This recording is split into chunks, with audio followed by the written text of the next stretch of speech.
Ela parece impossível antes mesmo de ser explicada. Uma ponte gigantesca que não repousa no fundo do lago. Não se apoia em pilares profundos, não toca o solo abaixo.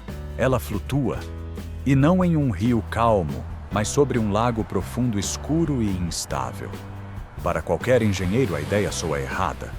Pontes precisam de fundações, precisam de rocha, precisam de algo sólido para confiar. Mas aqui isso simplesmente não existe. A câmera desce centenas de pés abaixo da superfície. O que aparece não é pedra, é lama. Camadas e camadas de sedimentos macios com centenas de pés de profundidade. Nada ali consegue sustentar colunas gigantes de concreto. Qualquer tentativa de construir para baixo terminaria em desastre. E ainda assim, uma rodovia inteira atravessa esse lago. Uma faixa contínua de concreto ligando duas margens, como se desafiasse as regras básicas da engenharia. Essa é a história da ponte flutuante. Uma solução tão extrema que só faz sentido quando todas as outras falham. Não foi a primeira escolha, nem a segunda, nem a terceira. Foi a única. O problema não era apenas atravessar a água, era atravessar sem tocar o fundo, sem colapsar, sem afundar, sem se romper com o vento, as ondas e as mudanças de temperatura. Essa ponte precisava fazer algo raro, ser rígida o suficiente para suportar tráfego pesado e flexível o bastante para se mover com o lago, subir, descer, deslizar levemente para os lados. Tudo isso sem que os motoristas percebessem. Enquanto carros cruzam a ponte todos os dias, o que acontece abaixo da superfície é invisível. Gigantescas caixas ocas de concreto flutuam silenciosamente presas por cabos alinhadas com precisão extrema. Cada uma funciona como um pedaço de ilha artificial. Conectadas, elas formam uma faixa contínua de quilômetros de extensão. Mas nada disso foi simples. Cada erro poderia comprometer a ponte inteira.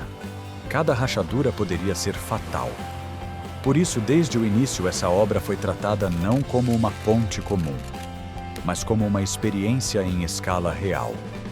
Uma aposta cara, arriscada e absolutamente necessária. Porque naquele lago não havia chão. E quando não há onde construir para baixo, a única opção é construir para cima, flutuando. Antes de qualquer desenho, antes de qualquer cálculo estrutural, os engenheiros precisaram encarar um inimigo invisível: o fundo do lago. À primeira vista, a água parece tranquila, mas o que está abaixo é o verdadeiro problema. A equipe envia sondas cada vez mais profundas. A câmera desce dezenas, depois centenas de pés. E o que aparece não é rocha, é lama. Sedimentos finos, saturados de água, depositados ali ao longo de milhares de anos. Camadas e mais camadas de material macio instável, que se comporta quase como um líquido espesso. Em alguns pontos, essa lama tem centenas de pés de profundidade. Não existe um chão confiável onde se possa apoiar uma fundação. Construir pilares ali seria como tentar erguer um prédio sobre gelatina. Mesmo que colunas fossem cravadas cada vez mais fundo, elas continuariam afundando lentamente. E o pior, não de forma uniforme. Um pilar cederia mais que outro. O concreto racharia. A estrutura se torceria. Com o tempo, a ponte inteira entraria em colapso. Existiam alternativas. Sim, mas todas eram inviáveis. Dragagem profunda para remover o sedimento até alcançar rocha sólida exigiria volumes absurdos de material. Milhões de metros cúbicos de lama teriam que ser removidos. O custo seria astronômico, o impacto ambiental devastador. Outra opção seria desviar completamente a rota. Mas isso significaria anos adicionais de obra, novas desapropriações e um colapso ainda maior no tráfego da região. O lago não era apenas profundo, ele era intransponível pelos métodos tradicionais. Foi nesse ponto que os engenheiros precisaram mudar a pergunta.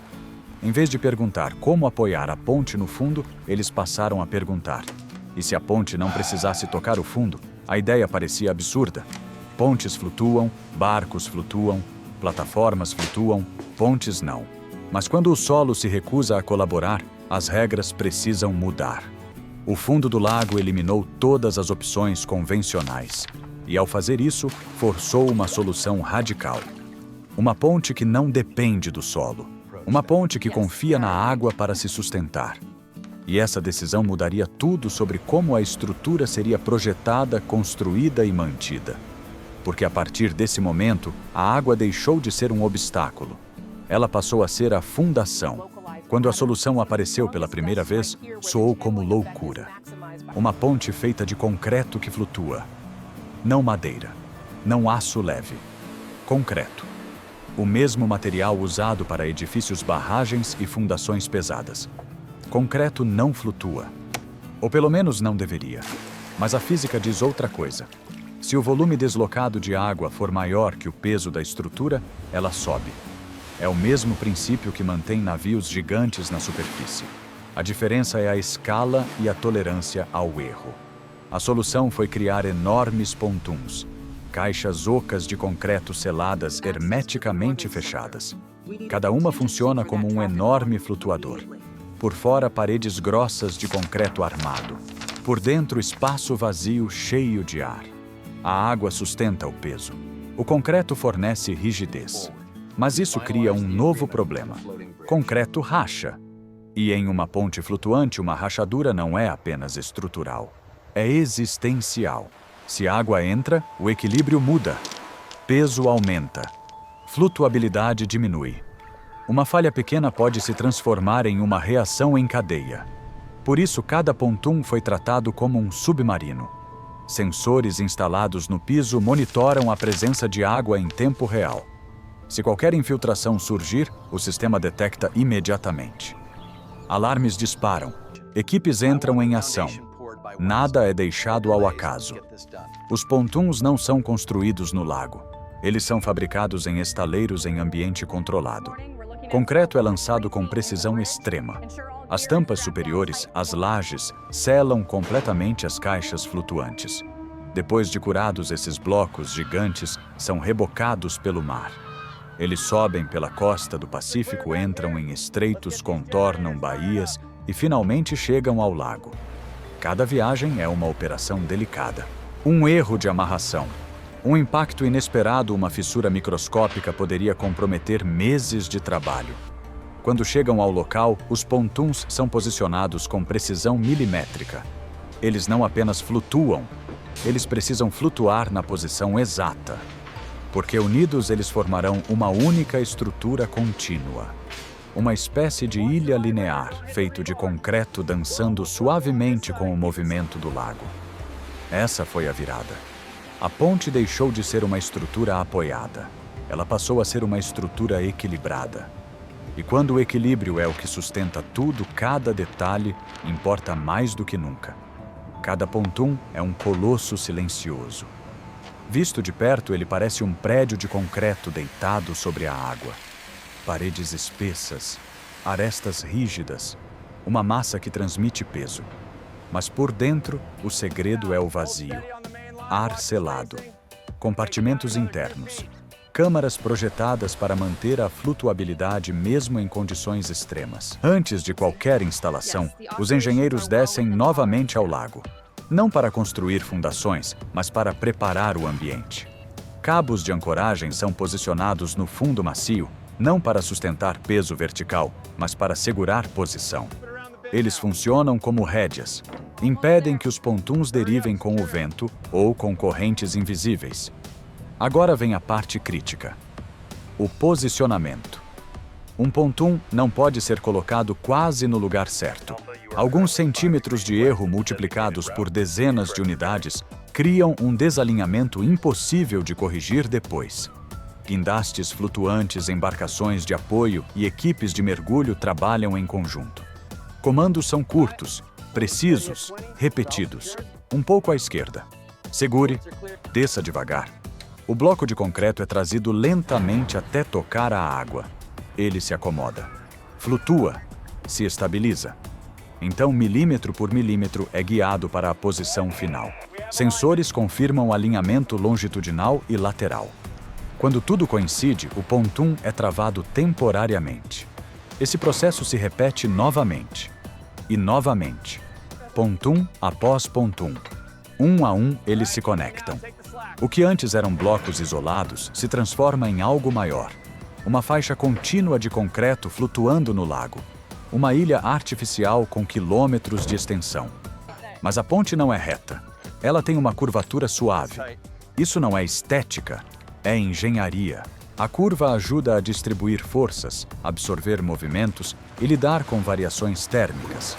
Cada conexão entre pontuns precisa permitir movimento controlado. Eles não são colados rigidamente.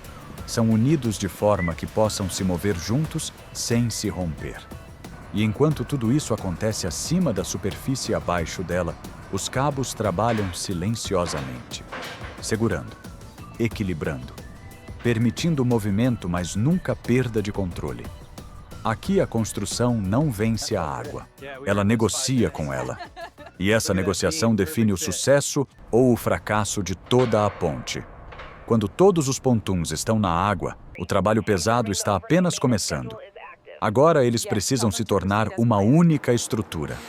Cada bloco de concreto é alinhado ao próximo com tolerâncias mínimas. Milímetros importam. Se um pontum estiver ligeiramente fora do eixo, o erro se propaga. A ponte inteira pode começar a torcer. Por isso, o processo de união é lento e meticuloso. Os pontuns são aproximados com extrema cautela. Equipes observam os vãos se fecharem. Mais um pouco. Segura aí. Agora devagar. Quando o encaixe acontece juntas, especiais entram em ação.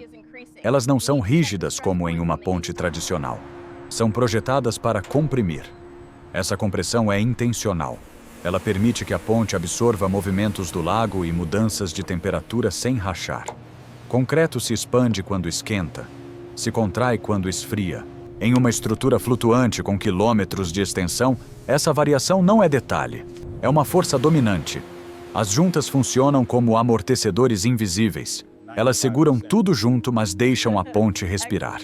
Enquanto isso, sensores eletrônicos são instalados no interior. Detectores de água, medidores de tensão, sistemas de monitoramento contínuo. Se qualquer fissura surgir, o centro de controle sabe imediatamente. Não amanhã, não depois de uma inspeção. Na hora. Acima da linha d'água, o tabuleiro começa a tomar forma. Vigas são posicionadas. Lajes superiores são concretadas. Uma camada especial de concreto é aplicada sobre a pista. Ela é impermeável, durável e flexível o suficiente para acompanhar os movimentos da estrutura. Durante dias, mantas térmicas cobrem o concreto recém-lançado. O objetivo é simples: curar devagar, curar de forma uniforme, sem fissuras, sem tensões internas. A ponte cresce como um colar sendo montado, conta por conta, até que finalmente as duas extremidades se aproximam. O último vão é fechado, o último pontum é fixado, e de repente algo muda. O que antes era um conjunto de peças flutuantes se torna uma linha contínua, uma faixa ininterrupta de concreto de uma margem à outra.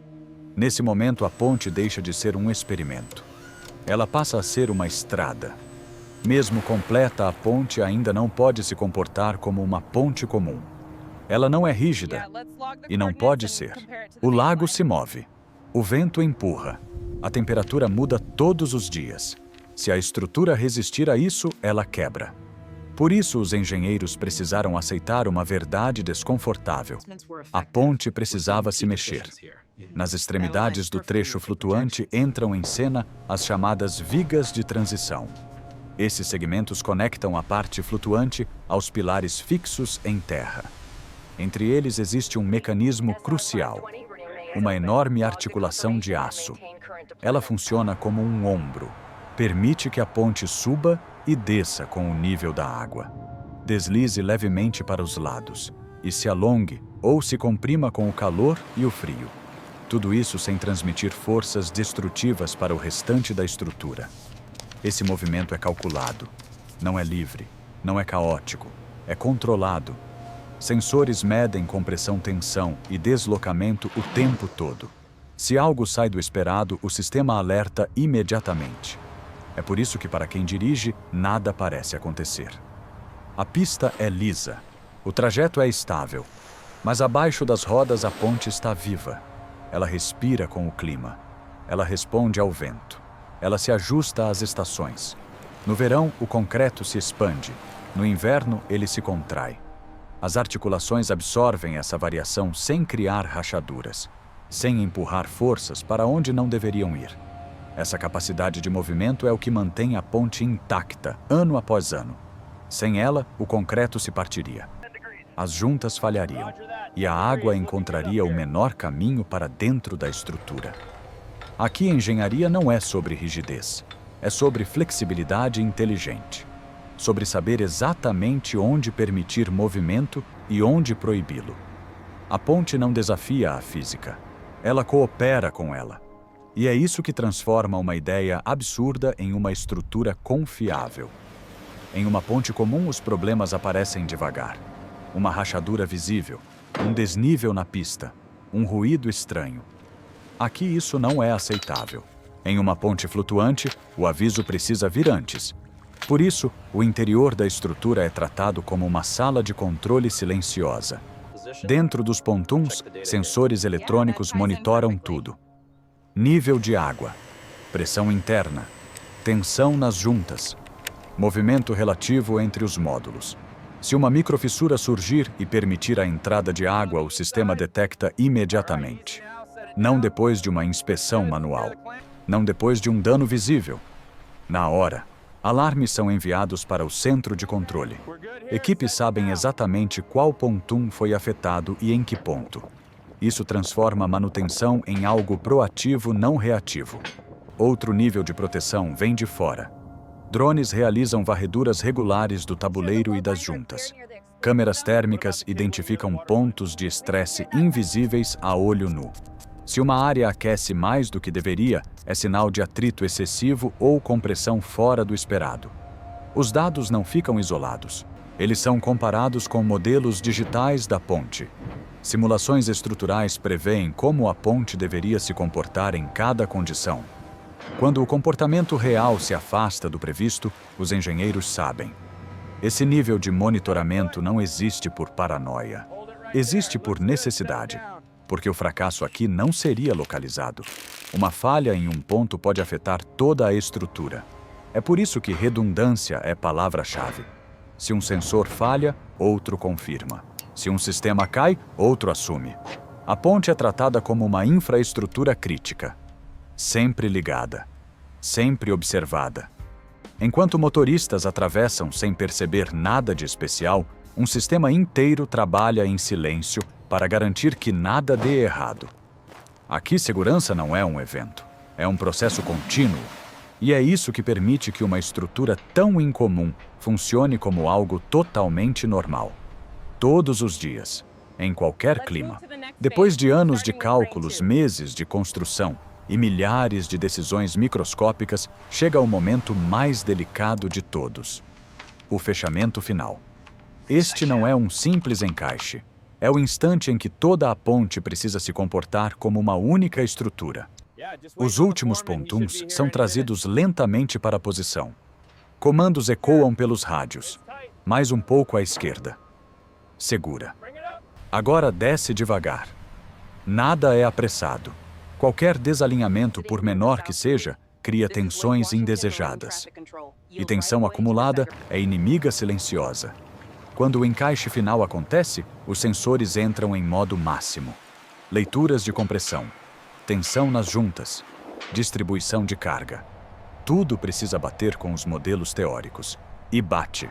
A compressão nas vedações é exatamente a prevista. Isso é crucial. Essa compressão é o que permite que a ponte absorva a dilatação térmica sem se romper. Ela funciona como uma mola gigante de concreto e aço. Agora vem a fixação definitiva. Parafusos são apertados. Vãos são preenchidos com grout. As juntas são seladas. O último pontum deixa de ser o último. Ele passa a ser apenas mais uma parte do todo. A ponte agora é uma fita contínua de concreto de uma margem à outra. Antes da abertura, nada é deixado ao acaso. Drones fazem varreduras completas. Sensores térmicos confirmam os pontos de estresse previstos. Os dados são cruzados com simulações digitais. Tudo está onde deveria estar. Então algo raro acontece em grandes obras. Silêncio. O lago está calmo. A superfície parece um espelho. A ponte se reflete perfeitamente na água. Não há correções urgentes. Não há alertas. A estrutura está em equilíbrio. Finalmente as barreiras são removidas. Os primeiros veículos atravessam, sem solavancos, sem ruídos estranhos, sem sensação de movimento. Para quem dirige é apenas mais uma ponte. Mas para os engenheiros é o fim de uma aposta arriscada que deu certo. A ponte está aberta e flutuando, exatamente como planejado. Essa ponte não é impressionante porque flutua. Ela é impressionante porque funciona. Funciona todos os dias, com tráfego pesado, com vento, com variações de temperatura, com o lago em constante movimento. Ela prova algo fundamental. Quando o ambiente se recusa a cooperar, a engenharia não precisa forçar a realidade. Ela pode se adaptar a ela. Durante séculos, pontes seguiram a mesma lógica. Encontrar rocha, cravar fundações, construir para cima. Aqui isso era impossível. O solo não permitia. O lago não colaborava. Então os engenheiros mudaram a pergunta. Em vez de lutar contra a água, eles decidiram trabalhar com ela. O resultado é uma estrutura que não resiste ao movimento. Ela o absorve. Não combate a expansão térmica. Ela a acomoda. Não ignora o risco de infiltração. Ela monitora cada gota. Essa ponte é um sistema vivo. Sensores sentem. Juntas respiram. Articulações se ajustam. E tudo isso acontece sem que o usuário perceba. Esse é o verdadeiro sucesso da obra. Transformar algo extremamente complexo em algo que parece simples. À medida que as cidades crescem, os terrenos fáceis desaparecem. Rios ficam mais largos, solos ficam mais instáveis, espaço para fundações diminui. Soluções tradicionais não vão funcionar para sempre. Pontes flutuantes, estruturas móveis, infraestruturas adaptativas deixam de ser exceção. Elas se tornam opção real. O que começou como uma solução extrema para um lago específico vira referência global. Não apenas para pontes, mas para como projetamos infraestrutura em ambientes difíceis. Porque o futuro da engenharia não está em desafiar a natureza. Está em entendê-la profundamente e projetar estruturas que saibam conviver com ela. Essa ponte não apenas conecta margens, ela conecta o que achávamos impossível com o que agora sabemos ser viável. E ao fazer isso, ela redefine até onde a engenharia pode ir.